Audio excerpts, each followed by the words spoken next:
है? प्रभु ऐसा करिए, मैं आज आपके यहाँ आया हूँ तो ऐसी कोई कृपा कर दीजिए कि मेरे बहू के बेटा हो जाए। ऐसा नहीं होना चाहिए। दूसरी बात,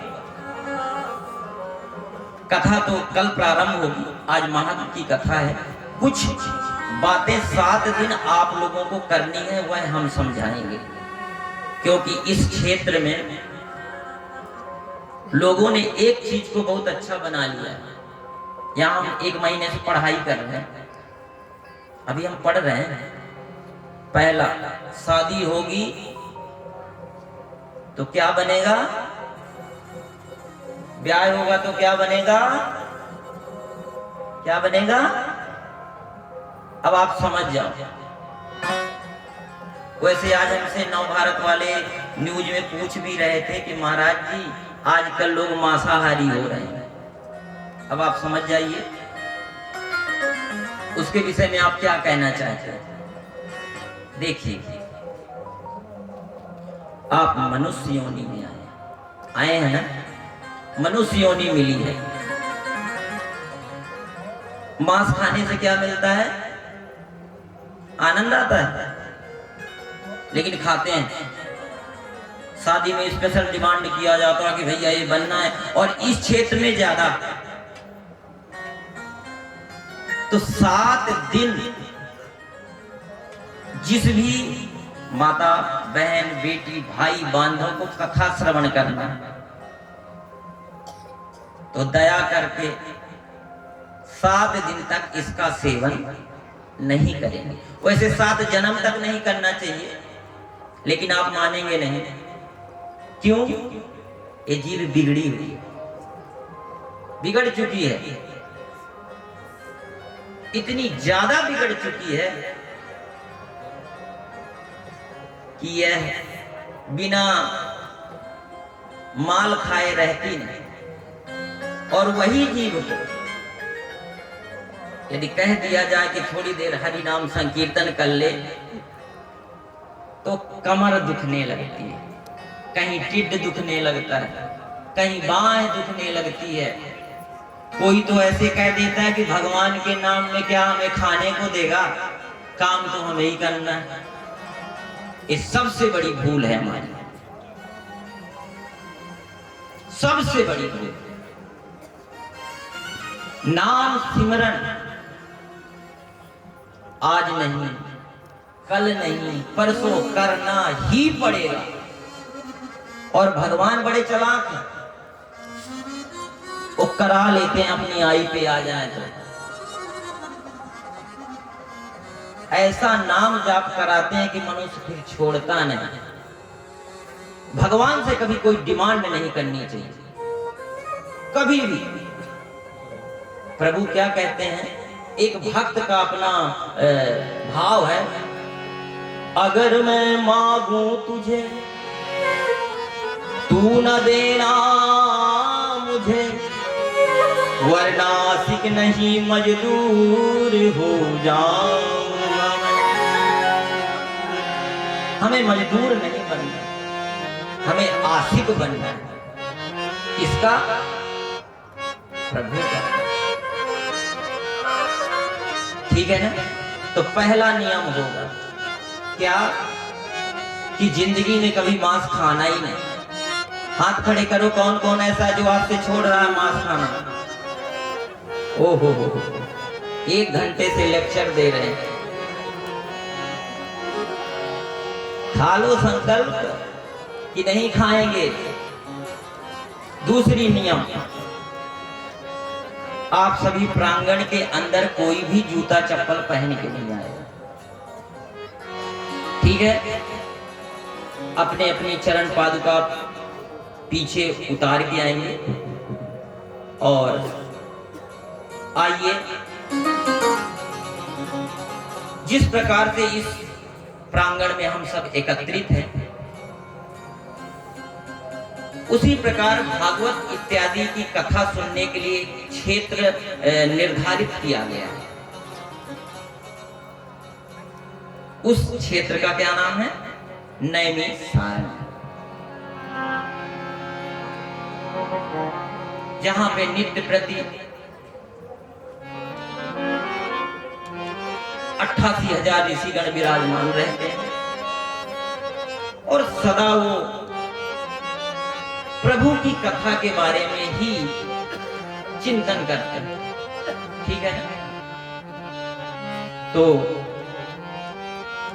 भागवत क्या है, भागवत क्यों सुनी जाती है,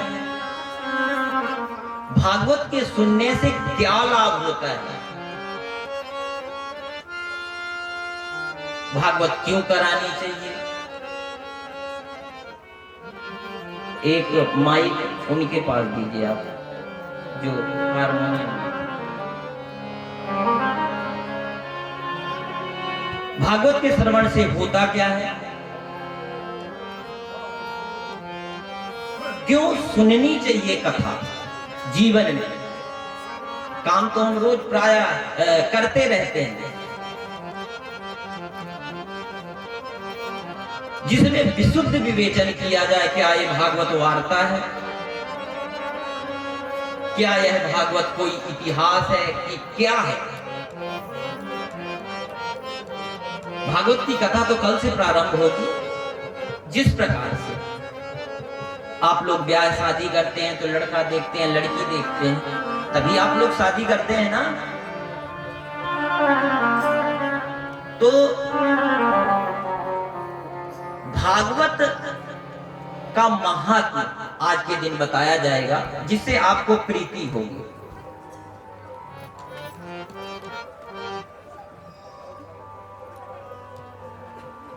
सच्चिदानंद रूप विश्वोत्पत्त्यादि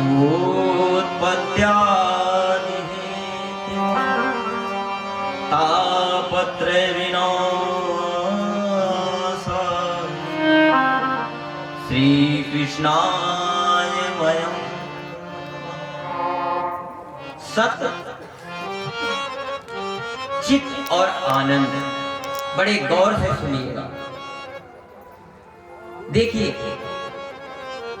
शुरू में आपको इस कथा में आनंद नहीं आएगा। क्यों? क्योंकि आपने जिन्होंने सुनी है उनको तो समझ में आएगी, और जिन्होंने सुना ही नहीं वो सोचेंगे क्या है। परंतु यदि नित्य प्रति आप लगे रहेंगे तो इसमें आपको आनंद आने लगेगा। सच्चिदानंद रूपाय विश्वोत्पत्त्यादि हेतु सत, चित और आनंद। सत्य क्या है, चित क्या है और आनंद क्या है। सत्य किसको बोलते हैं,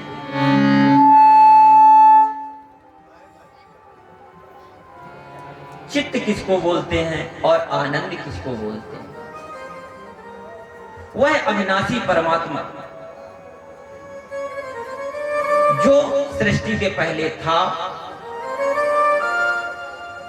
सृष्टि के मध्य में है और सृष्टि के अंत में भी रहेगा, उसे हम सत्य कहते हैं।